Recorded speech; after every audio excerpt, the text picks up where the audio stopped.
16 ya, halaman 16. Buka.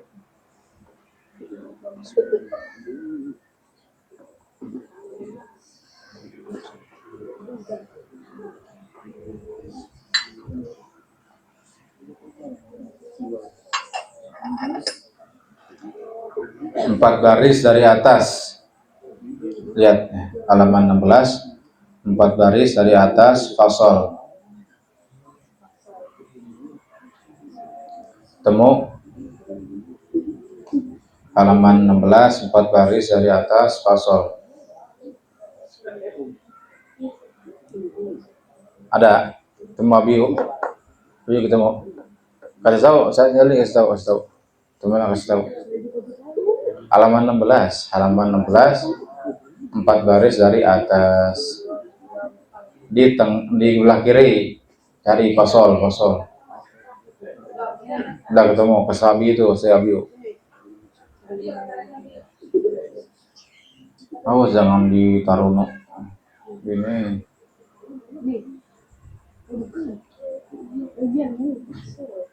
Dah ya, temu ya. Ayo baca bareng-bareng lagi. Bismillahirrahmanirrahim. Fasol. Perihal yang membatalkan sembahyang.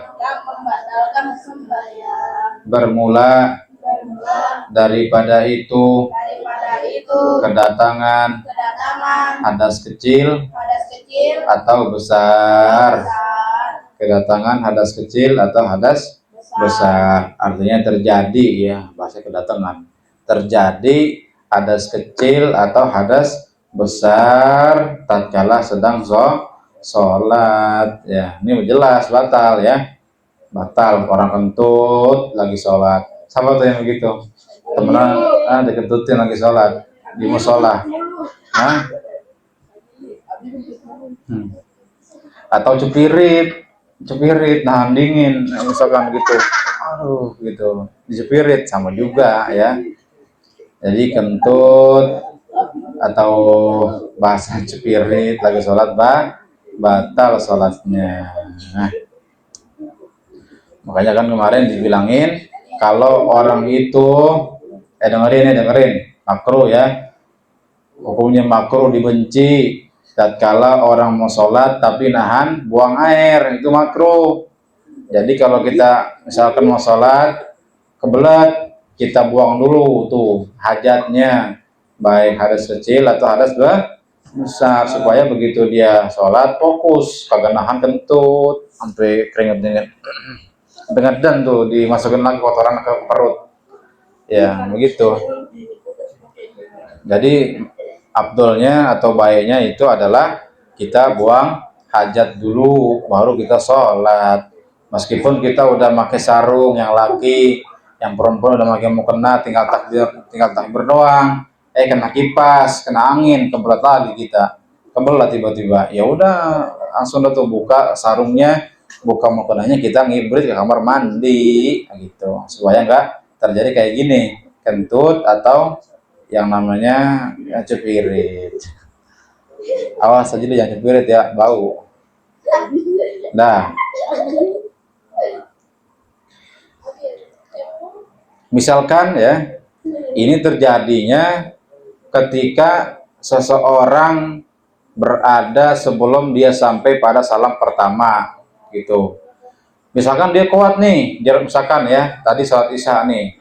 Misalkan dia kuat nahan, misalkan di rakaat keempat nih, dia kebelet banget dah. Ya Allah, kebelet banget nih, tadi udah rakaat keempat lagi. Saya batalin, saya gitu. Begitu, tahan. Ditekan perutnya tuh. Sholat yang berapi.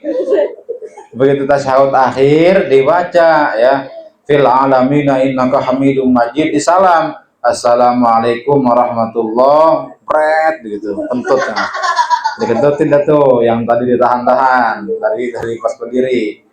Bagaimana tuh, apakah sah sholatnya? Sholatnya sah. Kenapa? Karena dia udah salam pertama. Jadi yang wajib itu adalah salam pertama. Adapun kedua sunnah, kecuali masih Misalkan fil alamina, belum salam gitu, fil alamina, bret, ya batal. Nah, ulang lagi sana, kagak sah sholatnya, ya. Karena belum assalamualaikum warahmatullah, belum nengok ke kanan, belum salam, itu batal. Tapi kalau udah assalamualaikum warahmatullah, udah kita nengok ke kanan, baru kita kentut, nah itu nggak batal. Gitu ya, ingetin tuh. Jadi kalau udah salam pertama kita baru kentut atau baru hadas, itu nggak sah, sholatnya tetap sah. Dah, lihat lagi kitabnya. Kedua, hilang tuh bacaan, pasti hilang tuh. Kedua, ketemu bacaan, ketemu. Kedua, kedatangan najis yang tiada maafnya, melainkan jika najis yang kering, ya, dan segera dijatuhkan dengan tiada memegang atau membeku lakinnya, dan tiada ada bekas-bekasnya di tempat kenanya itu. Ya, jadi kita kalau lagi sholat terkena najis umpamanya, itu kalau najisnya kering dan kita segera dikibasin dari baju kita, itu nggak apa-apa. Misalkan ini kering ya, kalau misalkan lagi sholat ada kucing masuk rumah kita, kucing masuk, dia diri tuh di sejarah kita, diri dia yang ada belakang sono dikencingin nekan kita, itu batal ya, batal itu namanya. Ini umpama najis yang kering, umpamanya apa? Teh cicak, ini jarang banget, susah ngeliatnya. Pokoknya sesuatu yang ada najisnya begitu, kotoran-kotoran hewan, teh cicak begitu, atau kotoran-kotoran yang ada di rumah kita ngerasa bau, nah itu bisa digitu-gituin, langsung dikibasin ke bawah. Tapi bisa juga ya, najis yang basah tapi dengan segera. Misalnya ini, tapi jarang, gambarannya jarang nih. Misalkan kita lagi sholat, samping kita ada ember, ini kan jarang contohnya. Ya, ada ember nih misalkan. Bukan ember, kolom ya, kolom yang lebih daripada 2 kula. Misalkan gitu. Sholat, misalkan ada dirijen gede gitu sholatnya. Tiba-tiba kita sholat, tangan kita kena tai burung. Misalkan sholatnya di outdoor nih, tempat terbuka, kena tai burung, pret lah, nih bahal tai burung. Itu tangan kita masukin tuh ke dirijen, ambil lagi, hilang tuh bekasnya, itu tetap sah. Tapi ini jarang contohnya. Tapi kalau ada, itu tetap sah sholatnya. Asalkan tadi begitu. Asalkan begitu tangan kita kena kotoran burung, langsung kita masukin ke dirijen gede itu, celupin tangan kita, ambil lagi, lanjutin lagi sholatnya, itu boleh. Tapi ini jarang masalah begini ya, jarang. Jadi kalau kita kan begitu, udah batalin sholatnya, kita ulang lagi sholat gitu. Atau kencing tadi tuh, ada kucing kencing di kain kita lagi sholat, nah udah kita batalin, kita cuci, taruh di baju tempat cuci kotor itu, misalkan kainnya apa bajunya, kita pakai baju baru, sholat ulang. Itu yang lebih hati-hati, yang lebih bagus gitu. Jadi kita batalin dulu sholat kita, sholat ulang dah gitu. Lagi ketiga, terbuka aurat jika tiada segera ditutup. Ya, misalkan lagi sholat, ketiup angin, tiup kipas, ngangkat tuh kain. Atau perempuan juga ya, misalkan dia sholat, perempuan keangkat kena kipasnya kainnya, bukan dahnya, itu syaratnya mesti segera ditutup, langsung begitu, segera ditutup supaya enggak kelihatan anggota badan kita. Ini syaratnya nih, dengerin. Ini berlakunya manakala tertiup oleh angin mesti dimaaf. Tadi tuh misalkan tuh lagi sholat, kainnya kah atau mukenahnya ketiup angin, kita tutup segera, itu nggak batal.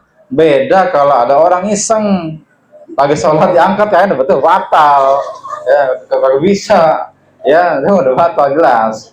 karena ada ikhtiar orang lain. Atau misalkan anak kecil ya yang punya anak begitu, emaknya lagi sholat, anaknya dibuka tuh mukenanya, ya ulang lagi sholatnya karena batal. Jadi kalau yang ngerjain manusia, siapa ke teman kita, apa anak, apa bahkan hewan, misalkan ada monyet gitu, misalkan kita lagi main ke hutan gitu sholat, lagi misalkan lagi jambure, sholat ada monyet datang, kain kita diangkat sama monyet tuh, tak, sampai kelihatan paha kita, itu batal otomatis ya. Ya, jadi ingetin pokoknya batalnya itu kalau batal mutlak kalau yang dikerja ya, kalau yang ngelakuin manusia. Tapi kalau tadi ada angin niup, kita tutup segera, itu nggak batal. Tapi syaratnya segera ditutupnya, nggak lama-lama. Keempat, lihat lagi tuh. Keempat, sengaja sebut dua huruf sekalipun tiada ada maknanya atau satu huruf yang ada maknanya.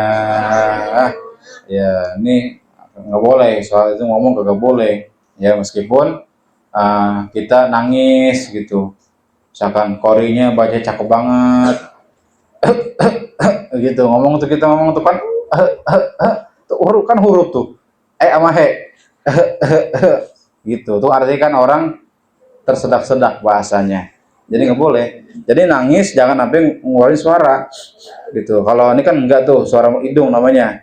Misalkan kori baca cakep banget suaranya, saya tersentuh hati saya gitu hidungnya yang suara hidung, itu nggak batal. Tapi kalau sampai sampai kayak orang mungek gitu nangisnya itu batal. Jadi nggak boleh ngomong ketika lagi sholat ya. Ini sini ada permasalahan ya, masalah ini. Jadi tatkala kita sholat itu kadang ada sesuatu yang mewajibkan kita untuk menjawabnya, orang tua kita. Ini mesti paham nih masalahnya, dengerin nih. Kalau kita lagi sholat fardu ya, sholat fardu, misalkan orang tua kita manggil sajili gitu, kita lagi sholat zuhur. Nah, itu bagusan mana antara kita batalkan sholat kita atau itu bagusan mana antara kita nerusin sholat kita atau kita menjawab panggil orang tua kita tapi berarti batal itu sholatnya. Ada dua tuh. Kalau pada sholat fardu, bagusan kita nerusin apa kita batalin begitu. Itu kata ulama, bagusan kita terusin kalau sholat fardu itu. Sebab kata ulama, sholat itu wajib hukumnya, menjawab panggilan orang tua juga hukumnya wajib. Tapi karena lagi sholat kita udah masuk pada fardu, maka nggak boleh dikeluarin lagi. Jadi kita terus saja tetap pada fardu yang udah kita kerjain gitu. Itu kata ulama. Tapi juga ada juga yang mengatakan tetap abdolan kita nyautin panggilan orang tua itu. Ini pada sholat fardu. Kalau sholat sunnah ini nih yang maksudnya ini ya, sholat sunnah. Misalkan teman-teman di sini boleh ya dikit-dikit nyicil yang namanya kalau hari libur tuh, kayak besok nih, kayak kemarin, tadi sama besok nih hari Sabtu Minggu kan nggak sekolah tuh. Biasain kalau hari libur kalau sempat pagi-pagi jam 7 atau setengah 8 sholat duha ya, kalau lagi nggak sekolah. Sabtu kan libur sama Minggu tuh ya, sholat duha dah tuh ya, biasain sholat duha, sholat sunnah tuh. Umpamanya lagi sholat duha kita nih, orang tua kita manggil abiyu gitu. Nah itu bagusan mana antara nerusin nama batalin.